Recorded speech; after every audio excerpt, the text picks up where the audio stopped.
You are tuned in to the High at 9 News Hour, where you will hear from cannabis industry experts and professionals from around the country talk about important topics while shining light on global issues and discussing cannabis as it relates to politics, regulation and reform, data and technology, science, research and medicine, family and parenting, art, celebs and entertainment, fitness, sports, mental health and wellness, and plant-based medicines and enthogenics.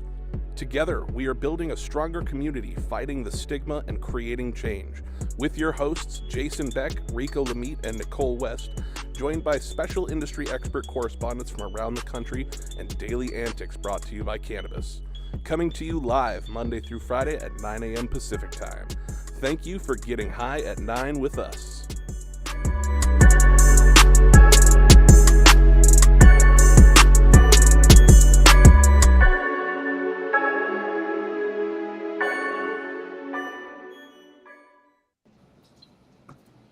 Oh, yeah, that's right. Good morning. Today is Tuesday, September 20th. It's National Pepperoni Pizza Day, National String Cheese Day, and that's right, most importantly of all, it is National Voter Registration Day. Thank you for joining us and getting high at 9 with us. It's also high noon on the East Coast, and please remember to like and share and subscribe to us on all social media platforms. We're live every Monday through Friday on YouTube and audio only on Clubhouse, and if you're joining us via Clubhouse, you can also participate in the show by raising your hand if you have a brief comment on the story most recently presented. But without further ado, let's pay a quick bill and get right back to the news. At True Classic OG, we live by one motto: stay true. We stay true to our legacy cut of True OG that's always fresh, piney, gassy, and delicious. We represent the spirit, hustle, and diversity of our great city of Angels. And we stay true to the spirit of this plant, doing everything in-house to ensure that you get the highest quality and consistency with every batch. And that's what's made us LA's favorite OG. True Classic OG. Stay true, Los Angeles. Oh, yeah. Good morning, everybody. Happy Tuesday. Hope everyone is having an amazing day today. That's right. It's Talk About It Tuesday. Taco Tuesday. What is going on? That is so crazy. But nonetheless, it is the dope dad himself. That's right, Rico Lamitte, who is constantly babysitting his daughter, constantly changing diapers, constantly playing with macaroni and paste. And when he's not doing any of that, you can find him hosting those same type of craftful events at TEDx conventions, where you'll find him at the craft table, commonly with macaroni and paste. When he's not doing any of that, you can find him brushing up on his athletic drills. That's right, because he was a collegiate athlete, where he constantly practices backpedaling on safe banking. That's right. It is none other than the dope dad himself, Rico Lamitte. Oh, yeah. Thank you for that illustrious introduction, Jason, and welcome back, everyone out there watching, listening, and getting high with us yet again at 9 on this beautiful Taco About It Tuesday. My name is Rico Lamitte, dopest dad on the street, and the headline I'm covering today is from Benzinga by Joanna Scopel. Could ending cannabis testing solve labor and supply chain issues? Here's what Rep. Blumenauer says. Pro-Cannabis Oregon Representative Earl Blumenauer was feeling himself on a recent boomer C-SPAN Washington Journal appearance. The Oregon Democrat was inspired by last week's tentative unions and railway company deal while discussing labor and supply chain issues plaguing the cannabis reform movement, and suggested a possible solution would be by ending employment-related cannabis testing policies. You think? Per Benzinga, Blumenauer said the railway workers' pact is good news, calling their situation intolerable. A lot of these shortcomings in terms of the supply chain are that people do not qualify for the jobs because they've used marijuana sometime in the last 6 weeks, which doesn't affect their ability to do the job, but it throws them under the bus and out of consideration. He went on to say that part of the solution would be to eliminate drug testing mandates for cannabis, which discourages potential applicants and can lead to skilled workers being fired or punished, even if they are not under the influence while they work. Blumenauer touted the merits of the Medical Marijuana Research Act, MMRA, which he co-sponsored with Rep. Andy Harris of Maryland, in addition to 2 other reform laws he said Congress plans to pass, one promoting access to medical cannabis for military veterans, and the other focusing on cannabis banking reform. But while July's passing of the MMRA is set to drastically expand cannabis research, finally permitting scientists to study dispensary products, the legislation does not address workplace consumption policies. I mean, I think we can all agree the biggest and best company in the world when it comes to supply chain efficiency and execution is Amazon. Back in January, I covered Amazon's major move to stop drug testing non-drivers for THC and shifting their off-duty policies, effectively erasing cannabis from their banned substance list. And while the bigger picture for the smiley logo Death Star is probably gobbling up the whole damn industry like they do everything else, they bluntly stated the reasoning behind prematurely aligning with cannabis reform efforts and making Nancy Mace their chosen one was the inability to hire as quickly as they would pre-pandemic because all their candidates had THC-tainted piss. So wouldn't it be a no-brainer to mirror similar policies set forth by the global leader in supply chain logistics and efficiency? I commend California Governor Gavin Newsom's passage of a similar state legislation last week protecting Golden State workers on the issue, and think immediate bipartisan action should be taken to make sure federal policies and protections are in place as well. But that's just my take. My name is Rico Lamitte, the dopest dad on the street, and thank you for joining us for High at 9 News. I'd love to hear everybody else's take on this. What do you think? Does Earl have a point here, or is he just talking out both sides of his mouth? I think Earl is correct that drug testing has definitely kept people out of jobs. Do I think it's the right thing to do? I'm not quite so certain not to no longer test, especially if it is a job where you have to operate machinery or something, as long as there's some type of test in place for are you high at that moment. But if it's, you shouldn't be testing people for whatever they're doing at home. If you come into work sober, fine. I don't think there needs to be testing done, but I think there should be some reputable test available to test for cannabis for actual consumption, because we all know it stays in your system for much longer than that. If they could come up with some type of test for that, for workplace safety, I think that's what they should be looking at. I mean, they technically they already have that, Gretchen. They ask you to do this one where you do this to this to this to this. Are you kidding me? Yeah, that's a perfect test to tell if you're high or not. The sobriety, yes. Drunk driving sobriety test. Yes, that's a perfect test. Yes. No. Yes. The one that they've been doing a lot of research on right now with the saliva. The Hound? The saliva test. The saliva test that just shows whether or not you have it like in your mouth, and it like only stays like in your saliva in that way for a certain period of time.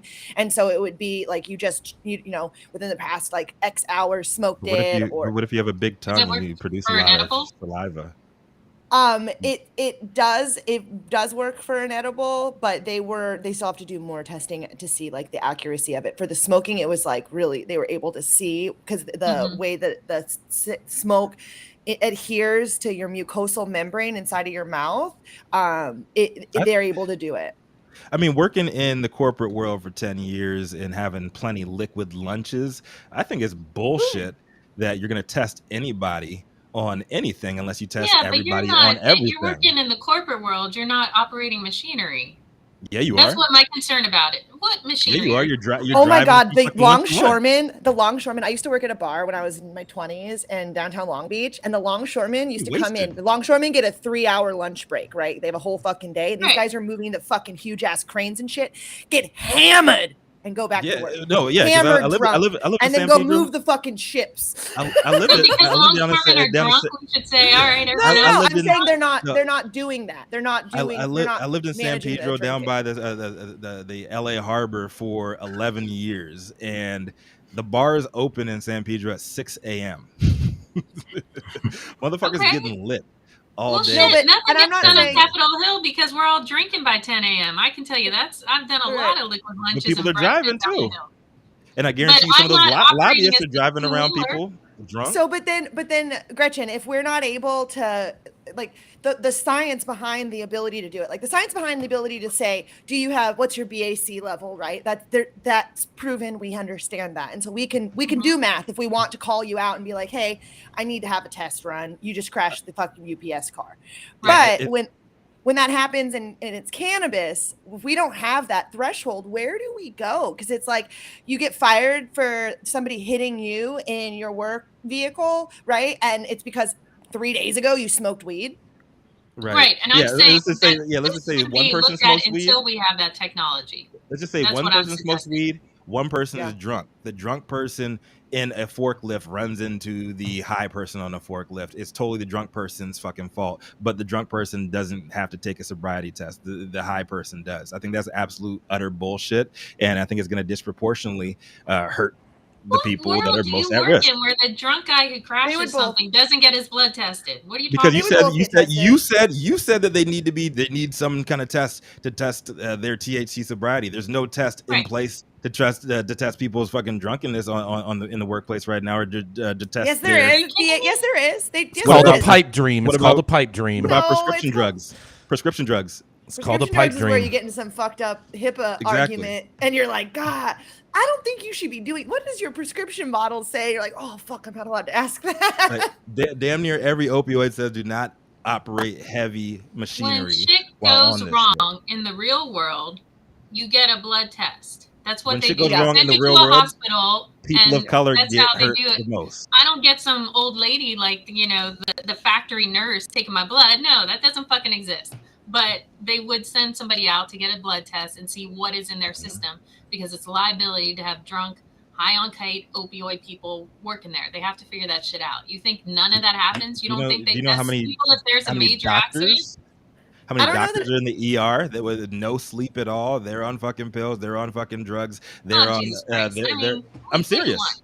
I'm dead serious. I have a lot of friends that are surgeons and everything. They told me horror stories of shift leaders coming in there drunk and then having to fucking do surgery in the ER. I'm not worried about doctors. I'm worried about the story at hand, solving our labor and supply chain issues. I'm saying you can't single out one drug with THC. If that's going to make people happy, like I think that's bullshit. And you should be testing for everything. Do you agree with Earl? Do you say just throw all testing out the window? Is that what you're looking for? Okay. Yes. Well, that's your opinion. Yeah, it is. But I don't think oh boy, throwing it out. What do you think, Nobby? I think there should be a threshold, right? I think there's certain roles, certain careers, that should require some competency or coherence at the outset. Maybe it's just a signal that this person can keep their shit together for 2 days to take a drug test. But I think when you go beyond that, any sort of legislation or regulation, it can't have the result of impacting one community over another. So sometimes on its face, these laws seem like they're even-handed, but they really have the result of just impacting one or two communities. And often those are minority communities. So I think it has to be even-handed. And I think third, we need to train, management, right? Like we've all worked with someone that showed up to work, like impaired, like we've all been there. And I think training people how to deal with that, how to address that, how to have a team mentality to mitigate really what the result you're trying to prevent is accidents, risks, mistakes. That's what we're trying to prevent here, not just have people take tests and then blindly, not really solve any problems. Right. Automation's taking over everything anyway, so we shouldn't be operating heavy machinery pretty soon anyway, by the time federal legalization. Yeah, AI is going to do all that. They get all the robots for that, right, Rico? Yes, sir. And at the same time, we're all going to be driving Teslas, according to Gavin Newsom, by 3035. So, yeah. And then Nicole West will be out here. I was doing it before it was cool. Fuck all you guys. Great segue to our fucking diesel driving Jason Beck. That's right. Light this shit on fire, burn it, pollute it. Who cares? Throw it away, put it on the ground. Nobody fucking recycles. Jason Beck. Longest running retailer in the history of the globe. Probably the craziest Republican you've ever met, because he's trying to help us legalize cannabis and hangs out with a bunch of hippies. What do you have to say for us today, Jason? Oh, yes. Thank you so much, Nicole. That was a fantastic intro. Today, my story is filled with so much prohibitionist talk, I'm going to have to sound the alarm. Because there's a mayor and a county sheriff speaking out against adult use cannabis. As Sioux Falls officials highlighted their public safety concerns today, some also broached the topic of adult use cannabis. South Dakota voters will head to the polls in November to decide on the issue with initiative Measure 27. But if it was up to Mayor Paul Tenhanken, the issue with or Minnehaha County Sheriff Mike Milstead, cannabis would not be legal beyond medical use. If we think that legalizing marijuana in the fall is going to lead to a safer community, then we have another thing coming, Tankin said. There are 3 myths people will hear coming from the IM27 camp, Tankin said. Well, first of all, Sheriff, I would probe you to research the Controlled Substances Act for the definition of cannabis. Well, you're seeing that it's cannabis sativa L, which is the same definition in the Farm Bill, so technically it's already legal. So whether or not you believe in medical or whatnot, it's all the same thing. But nonetheless, one is that South Dakota prisons are full of marijuana convictions, which is not accurate, Tankin said. The second is that crime will decrease because we will have legalized the drug that's caused rips, has caused drug rips and so forth, Tankin said. And we Googled drug rips earlier, and that is when you get robbed from selling drugs. The absolute opposite happens, and I share that because the data supports that, he says. Tankin referenced a recent Los Angeles Times report, which we covered here in the High and 9 News, about violent crime in California, where adult use cannabis has been legal for 8 years, and he says it's very concerning, Tankin said. Why would you, as someone with a legal cannabis license, how can you compete against someone who says, I'm going to bypass the laws, I'm going to bypass the permits, I'm going to bypass the other things and just grow illegally? I don't have to pay the taxes. That's why the black market is stronger in places where cannabis is legal. Well, I personally disagree with that. I think the reason that is because it's ran by Democratic policies which overtax and overregulate the community, which actually and fuel the illicit market. But nonetheless, the story continues. The third untrue myth, Tankin said, is that it reverses or that revenues are a tremendous boon to a community. Any revenue that is realized is used to deal with the unintended consequences, treatment issues, crime issues that are results of legalization. The mayor has said he realized he gets skewed by the pro-cannabis industry, but his job as mayor is to build a community for kids and families. He says, if you can show me articles, data, stats, and how cannabis helps kids and families in a community, I'll be the first one on the November 8th to check the box to vote for it, Tankin said. I have yet to see any state that has legalized cannabis to say this has been a good for our youth and this has been good for our families, he says. Milstead grouped marijuana with other harmful drugs in the area like methamphetamine and fentanyl. In his powerful PowerPoint presentation about causes of raised violent crime rates in Sioux Falls, Milstead honed in on the sale of illegal drugs. He estimated that 90% of fentanyl and meth in South Dakota comes from Mexican drug cartels, which that is probably pretty true. But he did not address why marijuana was considered to be a major component in his presentation until pressed about it in the question and answer portion of the press conference. Marijuana is among the drugs his sheriff's office sees the most on service calls, according to Milstead, adding that it is not uncommon for marijuana to be at the root of violent crime and gang activity. I wonder how many of these crimes that you've gone to that actually there's alcohol involved as well, Sheriff. But nonetheless, let's continue. Individuals go to purchase marijuana and they get drug ripped, Miss Milstead said, and so that's why some of the people buying marijuana are carrying guns, and that's why some people are selling marijuana are carrying guns, and so there's a lot of black market marijuana dealings that go on in our community, and some of them result in violence, some of them result in individuals joining gangs, and which is not really the case. It's because we have a lack of fathers, but nonetheless, and so I certainly would keep marijuana in the top 3 of what drugs we're encountering and dealing with on a regular basis, sometimes with people that are armed and posing a danger to our community. Well, maybe people just like weed and they just happen to have it on them. But nonetheless, a reporter then mentioned that legal marijuana would allow licensed dispensaries to sell the product and asked Milstead if he thought that would make the community safer. Milstead cited sheriffs he knows in Colorado who have operated in a state with the legal adult use cannabis market. And they say the black market in Colorado is alive and well, Milstead said. Recreational marijuana became legal in Colorado in 2013, according to former Colorado District Attorney George Broucher, Republican, and Mitch Morsi, Democrat. They say violent crime rose 35% in that state from 2011 to 2020. Well, it sounds like the crime was already rising in 2011, and if it didn't go into effect till 2013. So how you're citing this statistic is a little confusing to me. But nonetheless, they go on to say, according to the Colorado Division of Criminal Justice, in terms of organized crime, the number of court filings charged with the Colorado Organized Crime Control Act that here linked to some marijuana charge increased from 31 in 2012 to 119 in 2017, but then dropped back down to 34 in 2019. The mayor of Colorado Springs will tell you what promises were made about recreational marijuana and what the reality is what Colorado is experiencing as a result of misled drama. Well, I'll tell you what, this is all a bunch of prohibitionist talk, and I hope that we can send them over some stories to prove the misnomers that this district attorney and mayor are talking about. And this is Jason Beck reporting for the High at 9 News Hour. This is just a bunch of prohibitionist, racist, dog whistling ass reefer madness bullshit. Put this guy on a milk carton somewhere. He is the new face of prohibitionist dickheads. Fuck this dude. Yeah, I think it's clear there's an agenda. I mean, who knows, right? I mean, we all know the pharmaceutical companies are the biggest funders of anti-cannabis lobbying in states. I mean, we know alcoholism is rampant, everywhere, including South Dakota. And I'm kind of shocked by the Colorado data point because they did over $420 million in tax revenue just last year. So, it's an interesting data point. I wonder if that was taken out of context. What was the Colorado data point? Oh, I'm gonna have to go back to that.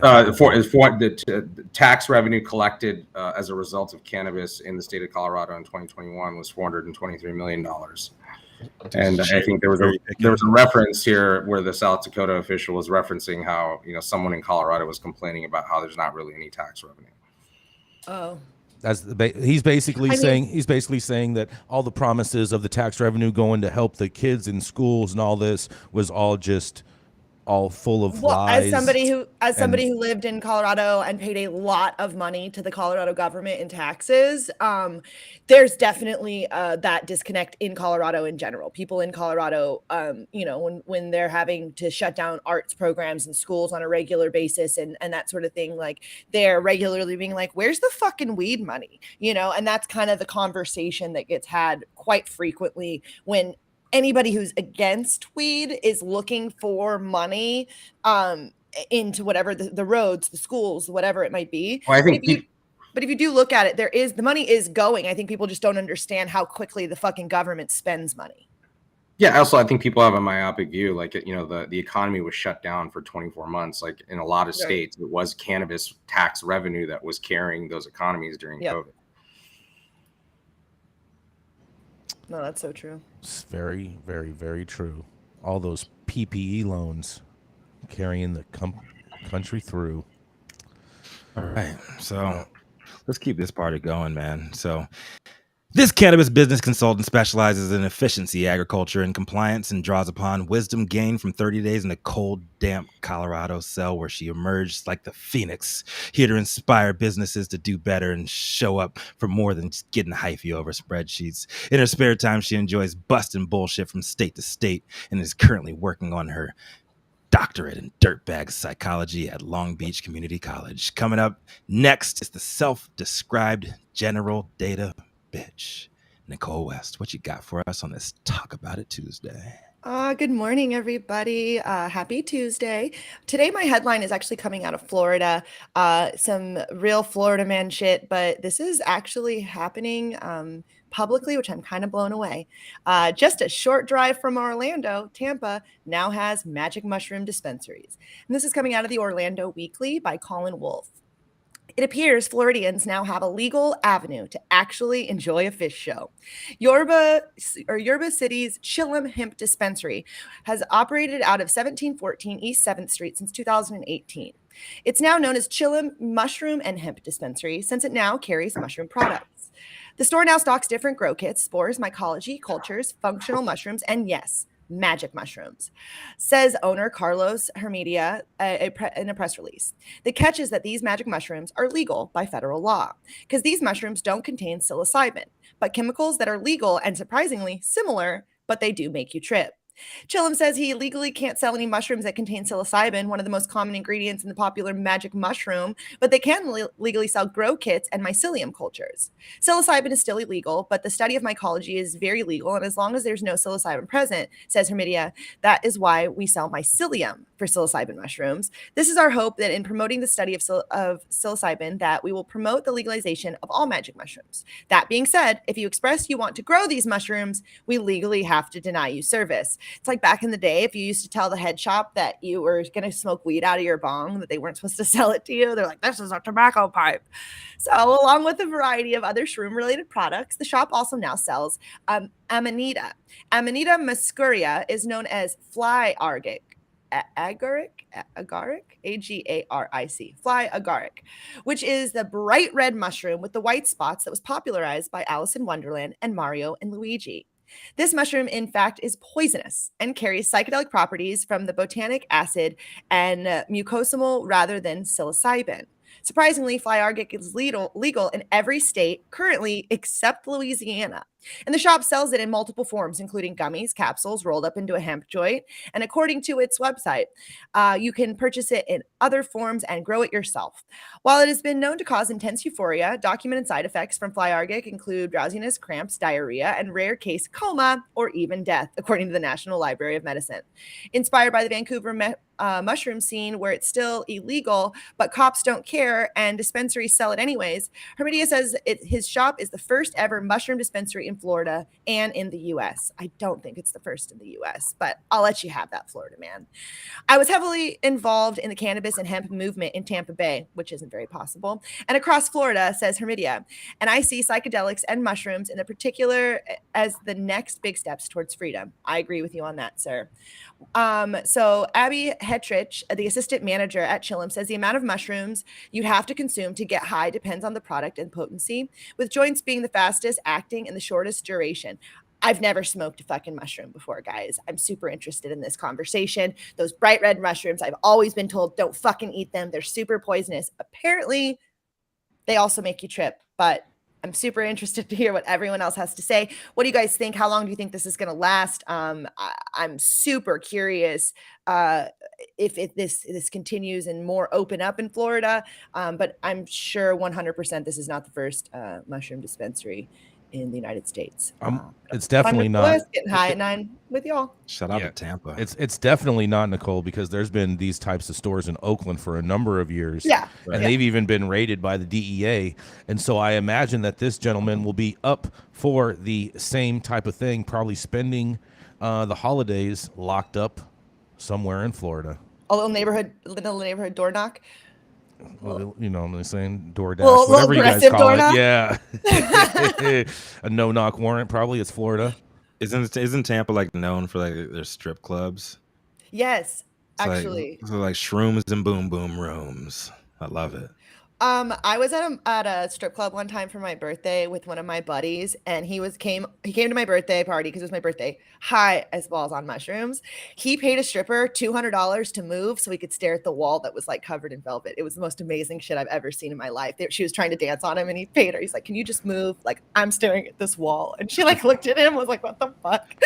How much did he pay her for that? It's like the worst use. $200. $200. That's the worst use of $200 I've ever heard in my life. That's a win for her.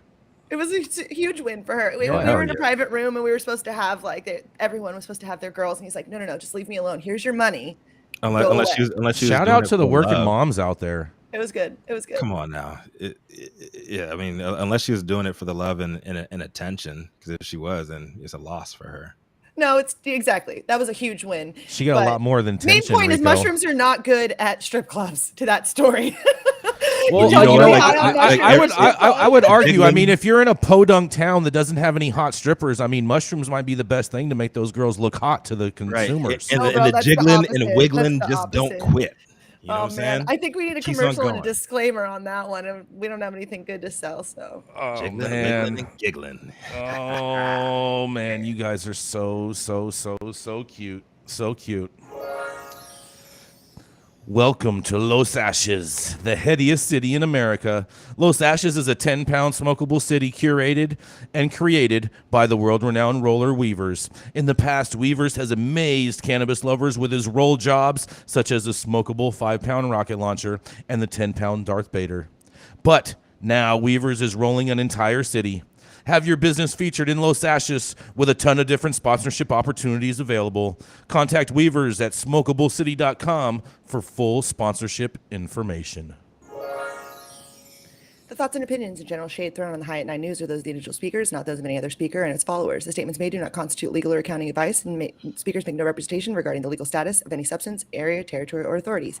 The views expressed in this room do not establish fiduciary relationships. Our sponsors do not imply, constitute any endorsement by us of the expression, any opinion whatsoever, any part of the speakers or anyone on stage. If you're an easily offended person, the show is probably not for you. Also, fuck off.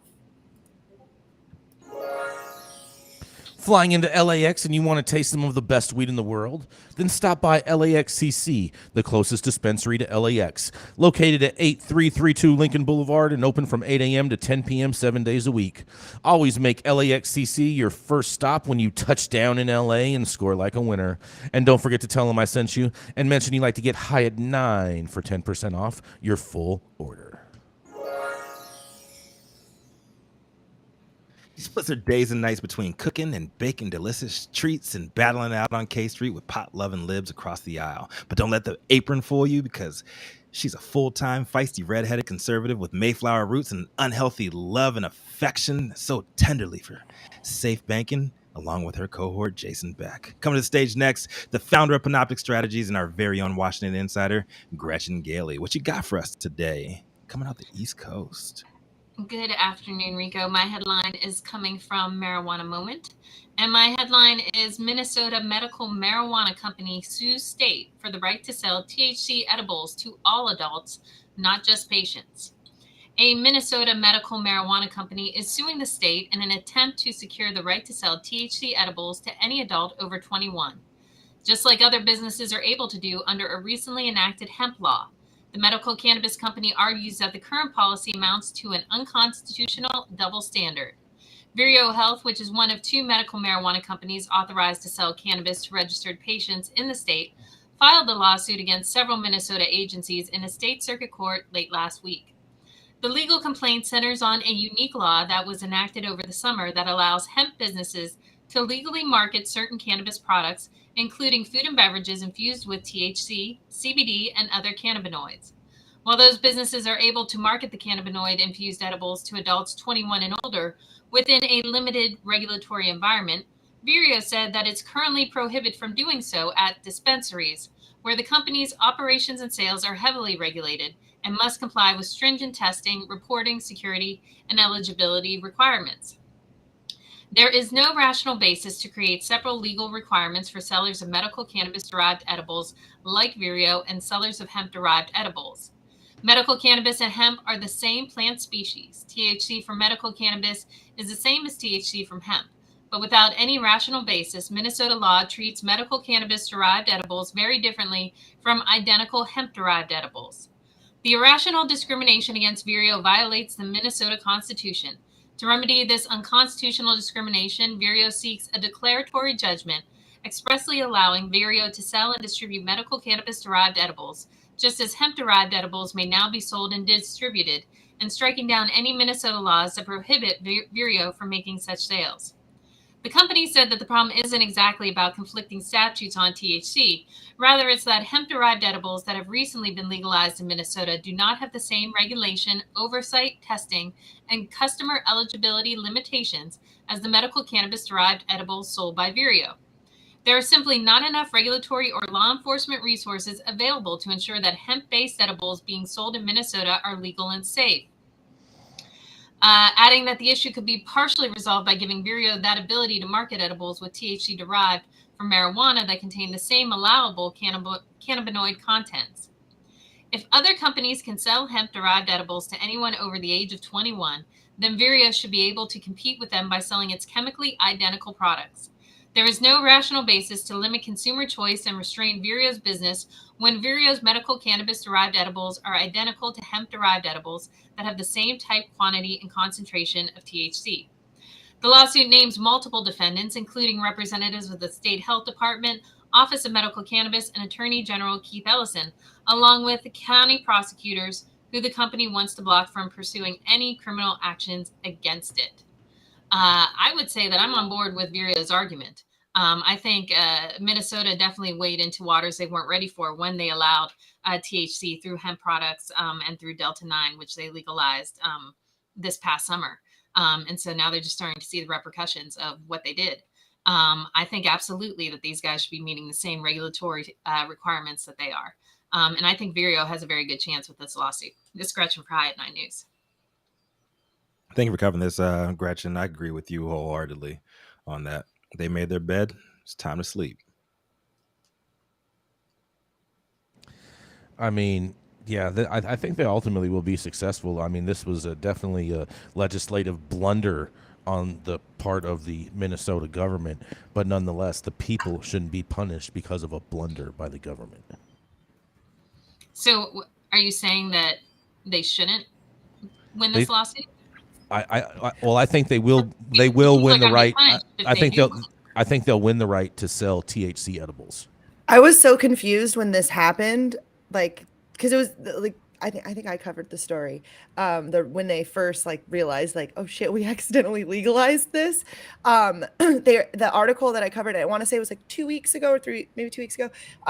They were talking about how every fucking brewery in town started making THC seltzers because they're so easy, because the brew has to be fermented and it takes a long period of time, where they can just be turning out these fucking seltzers quick because it's just carbonated water and THC. So I would imagine that a bunch of companies invested a decent amount of money really quickly to do this. Yeah, it's their own fault. They didn't read it before they signed it into law. So that's their own damn fault. And they should be, if it's really such a public nuisance, then vote these motherfuckers out.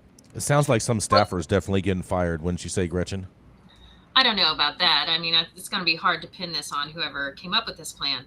But I think this they will admitted come up they with didn't read it. a larger argument for full legalization in Minnesota. I mean, because shit, I mean, it's all legal now. Yeah. Just not technically. I mean, when does Minnesota accidentally did it? It's like the farm. Now what we're gonna do now? It's like the farm bill passed out there all by itself, and it's like weed's legal, but it's not legal, but it is legal, but it's not. Robbie, did you hear about this? The story of what happened in Minnesota a few weeks back?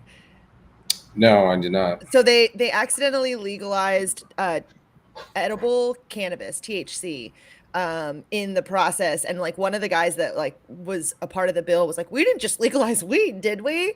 And then they sign it, and then they look back and they're like, oh shit. So technically in Minnesota, it's legal to sell Delta 9 THC derived from hemp. Right. Their plan was I mean, this just goes to Delta 9. It's just the foolish dichotomy between hemp under the FDA and then cannabis being federally illegal. And I think we see it every day in California. It sounds like that was the intent, but again, also highlighting the disconnect between these legislators and the people actually writing these laws and the actual industry, and how there is that lack of knowledge on how to effectuate something that makes sense.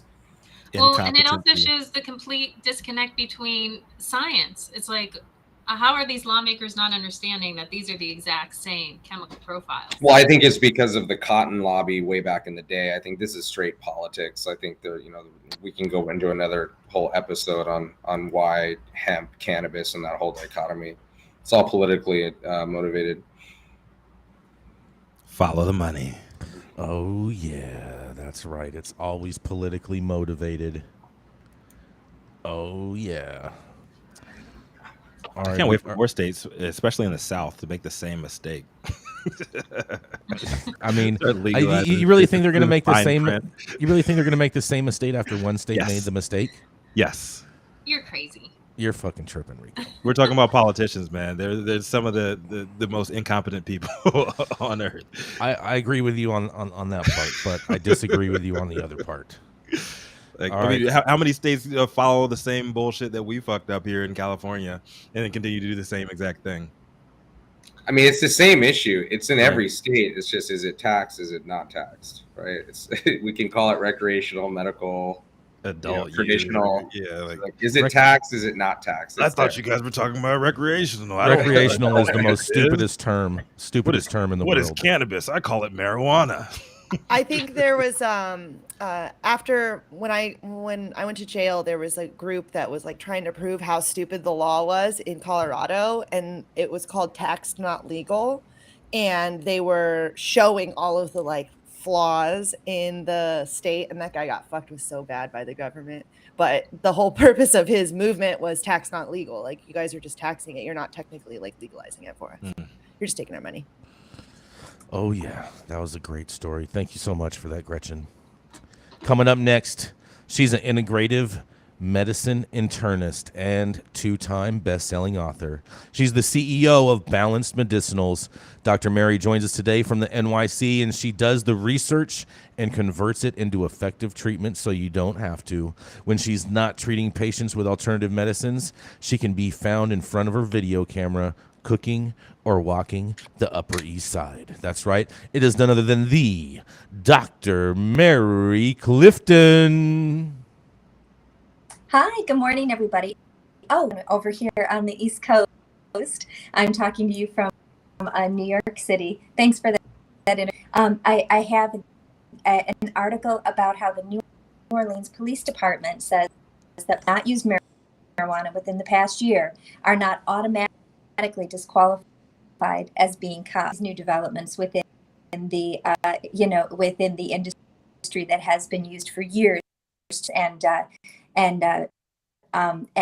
jail people and get people in really with unreasonable consequences for a very safe product. And so the police department made a change in their policy as a way of attracting new police officers. Recruits were previously disqualified if they admitted to using marijuana, but on Monday they agreed to relax that policy. And this is a significant movement. It represents the city has changed in a short span of time, when a few years ago the justice system was handing out for marijuana possession. And New Orleans, of course, isn't the only place that relaxing cannabis use for their police officers. Of course, here in New York, prohibition, but in New Jersey, police officers can also legally consume cannabis as long as they're at least 21 years old, and of course they're not on the job.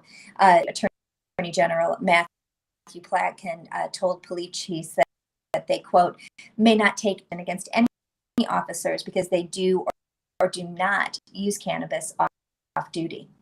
Cannabis on duty, but a weed-tainted urine test would not serve as a...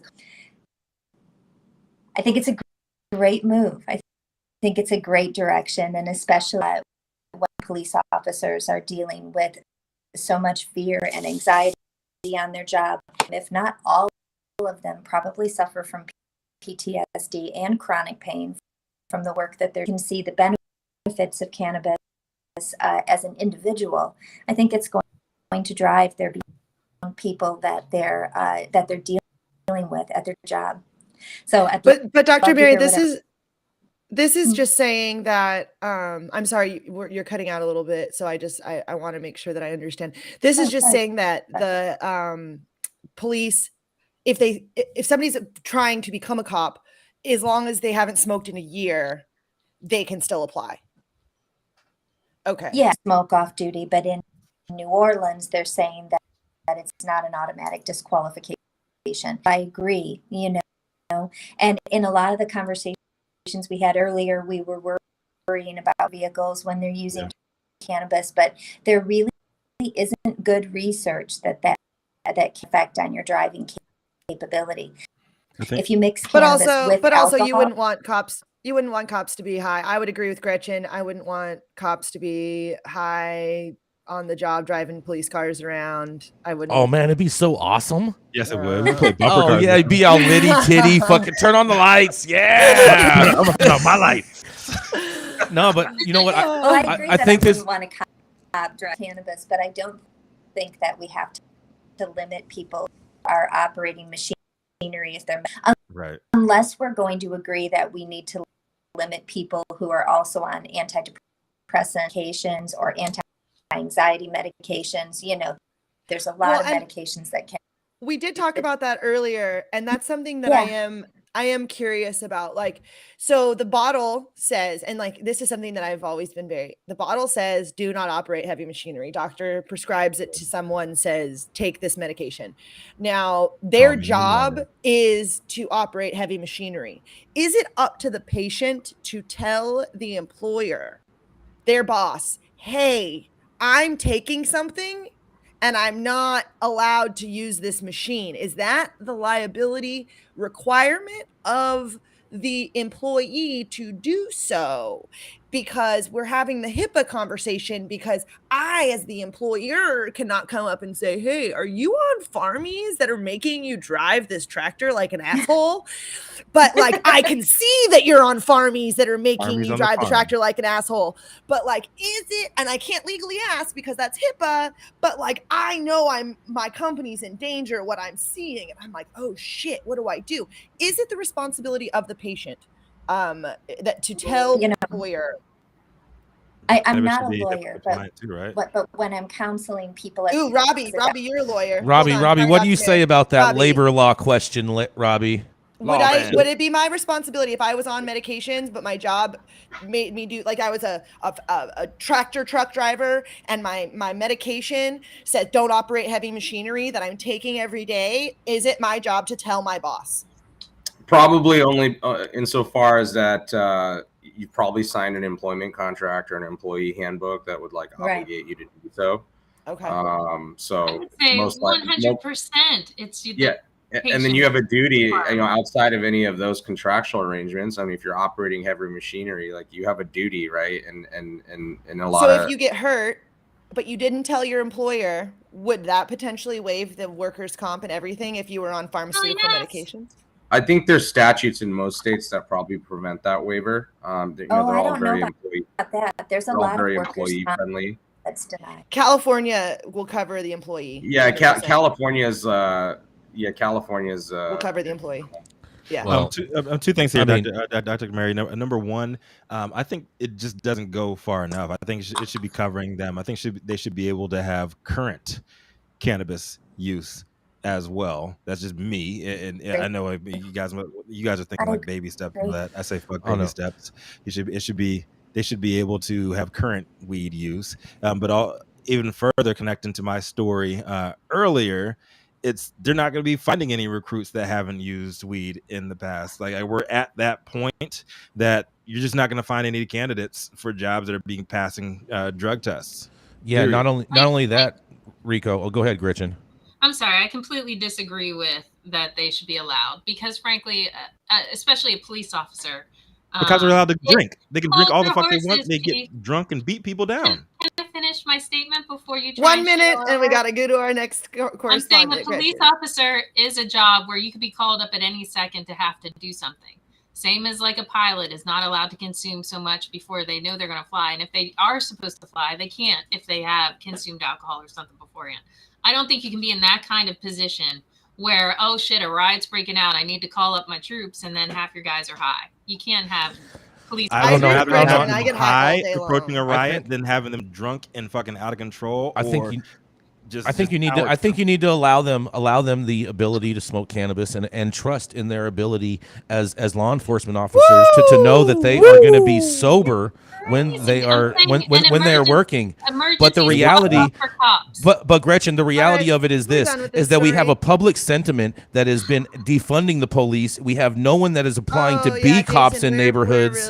done with We this. need Stop. to we need to do We're something done. about We're this. done. We're done. And We're done. so So giving you're cops. all for cops being Give- allowed to choose what they do with their bodies, Jason. Yeah, I'm all down with that. Let them smoke some weed. I will give them a discount if they come in and Blue shop at the bodies, store. blue choices. Oh, all right. Well, thank you so much for that story, Dr. Mary, and all of the wonderful controversy that came with it.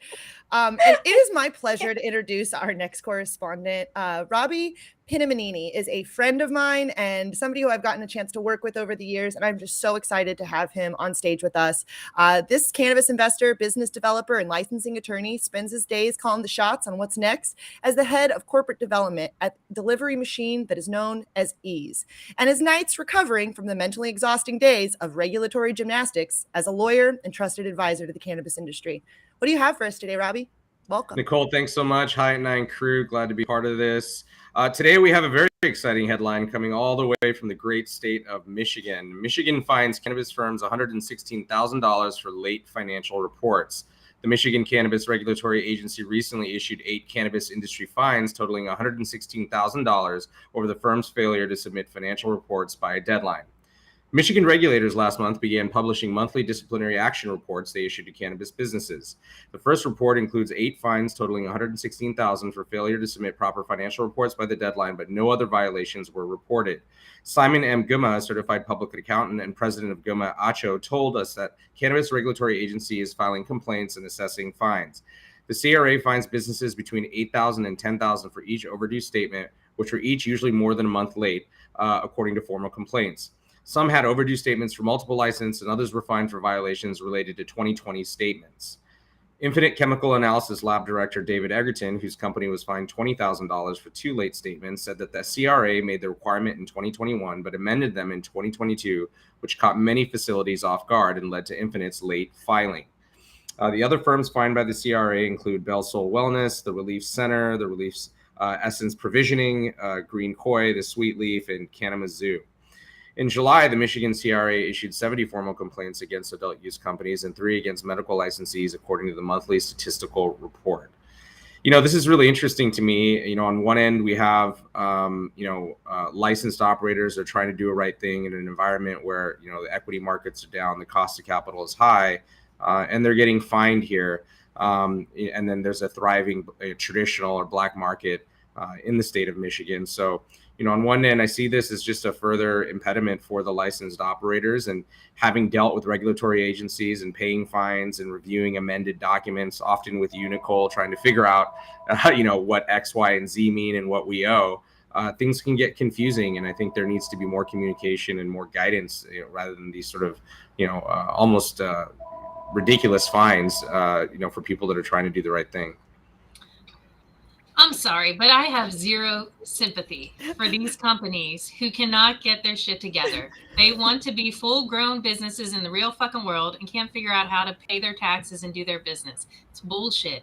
If we want cannabis to be taken seriously by regulators, by everyone, we need to step up and do our fucking jobs. It's bullshit. We need more. I We don't know how need to more pay people that taxes. actually understand. I No, don't we know. But I also honestly, think, like you said 2 things. You said real business, real world. Like, we can't get bank accounts, we can't do interstate commerce. I understand Pass that, safe but banking already. Yeah. no excuse. Zero Right. excuse. We're not a You real won't give me business in a bank real account, world.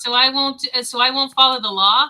That's really going to get lawmakers on your side. Good. one of the Federal law things, or state law? Gretchen, Which law are we talking hold about, on. Gretchen? Hold on. There is one thing that needs to be said, which is the lack of qualified CPAs that can help us is so fucking immense, Gretchen. I am not a CPA. I'm a business operator. I'm an SOP writer. I'm a trainer. I'm a teacher. I'm a mentor. I'm a lot of fucking things, but I am not a CPA. And I have struggled and trained every fucking CPA I've worked with in the past 12 years and taught them more about the law and how they're supposed to do their jobs, and paid these insane firms insane amounts of money, and they still fuck up my fucking financials. One of those companies I worked with Robbie, we paid a fucking CPA and a bunch of people a gang of fucking money to act like they knew what they were doing, and we had to assume that they did. It's like why you hire a doctor, why you hire a lawyer, because they're fucking better than you at that, and they're more educated, and they went to school, and they say they know what they're doing, and then you let them do it right? You let them fucking do it, and you get to the fucking finish line, and you realize, hey, that's not how excise tax works. Right, and this is not a partisan issue either. This is not a red issue, a blue issue, because Donald Trump has problems. This is a green issue. You know? This is a green issue. It sounds Yeah. like And we're not supporting skirting the law. I think there just needs to be more clear communication and regulation. Yeah, of people. I don't disagree. There needs to be a Gretchen. path to success. The things are set out for people not to succeed. Yep. Happy to connect anyone who needs a good cannabis CPA. I know a wonderful firm who's been working in the space for quite a while and knows what the fuck they're doing. So if you want their number, happy to pass it along. I We still don't think appreciate that, it's an Gretchen, excuse. but there's like 100,000 businesses. I'm for every, not a like, two CPA, but I qualified. hire a guy to handle my financials, and he has so insurance. so does everyone And so- else in the industry. But they have And when you insurance get- for when they fuck up, it's on them, not on the business. Cannabis So the insurance fact- doesn't work that way, and the most fucked up part I'm is telling when you actually that get down to the accountants have end. that type of assurance for the business that For they do them. with people. For Correct. them. No. not- it's Yeah, so but when it doesn't. business But comes Gretchen, along, that Gretchen. they take responsibility for No, how they this don't. works. They don't. I've Well, been in, I don't I've been know in who so you've been many of these working with, fucking- but California is fucked up beyond belief, and you need to move to a new state if you want some reputable CPAs working. California is definitely fucked up beyond belief. Yeah, we're FUBAR yeah. as shit, bro. Nobody's But trying But we to do deny have the that. best weather But in the we also grow nation. better weed than every I other did, I state did, in the I fucking did read, country. I did So read come eat an lunch article here. that we are among a handful of states with the highest life expectancy. Woo! how's that winter going, Gretchen? I love winter. At least I don't live in a communist state. Good lord. Yes, that's right. It is Ooh. California. You're You so are hot. right, Gretchen. You're Uh, making her so hot. I'm California. glad that I get to see you now because it helps me not get mad when you say shit like that. Like, damn, this is why guys That's such get a like kind the. face. I'm like, she's so pretty. She's Just so kinda pretty. eyed. we Just have talk we mean to have me, we Gretchen. have Just we have a talk mean couple to me. we have a couple Guys speakers like up it from when the I talk audience. rough. I We have a know, couple I do speakers from the too. audience on this. Steven, do you have a brief comment, 20 seconds or less? Yes, California's crooked as the day is fucking long. Yeah. But you know what? I'd rather deal with the freaking beast I was born with than some other beast. Ooh. Are you referring I know to they the did. Beast Coast, Steven? Son of a beast. Yes, sir. The Beast Coast. The Beaster Coast. Yeah.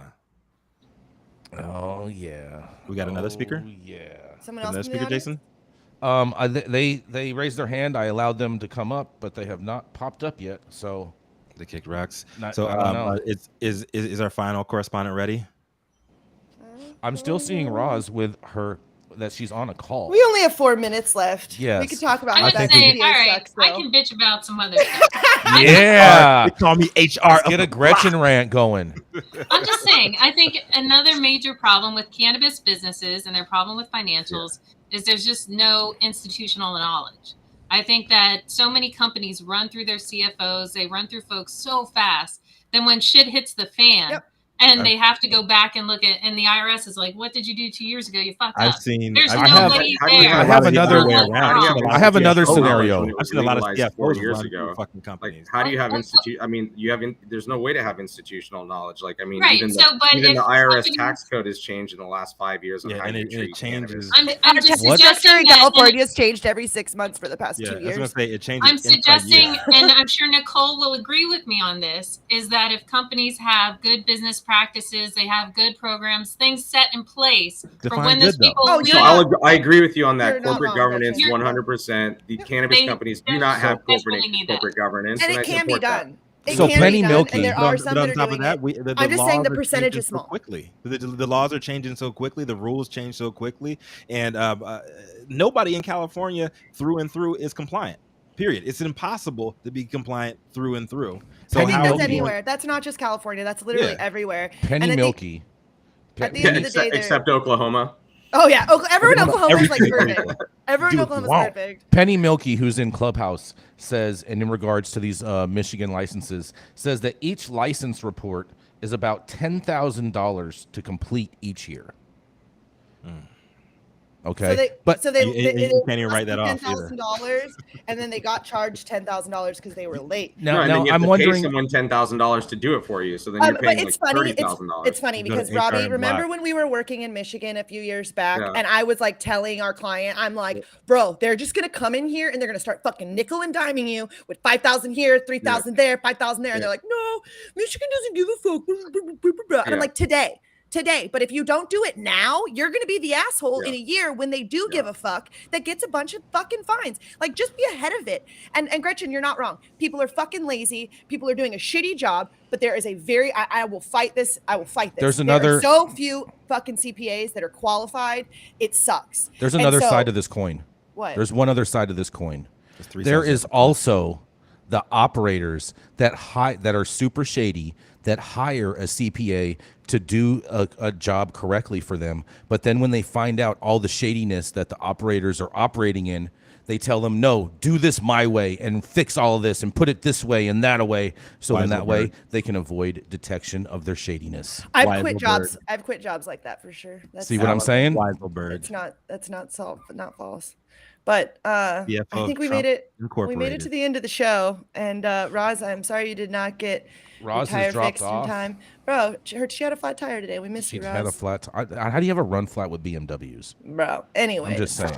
Make sure that you Just catch saying, us you know. Monday through Friday at 9 a.m. Pacific and high noon on the East Coast. Thank you to our sponsors, audience, and supporters. To the haters for still talking about us and letting us live rent-free in your head. Huge thank you to True Classic, LAXCC, and Weavers for helping us keep the lights on. To the correspondents for being amazing. Thank you to Cannabis for giving us a reason to get up in the morning. Thank you to 3 is 4 for helping us create a space in this cannabis miniverse. And thank you all for tuning in and getting high at 9 with us. CPAs, we need you. Pass safe banking already. Outro music, y'all. Safe banking. Because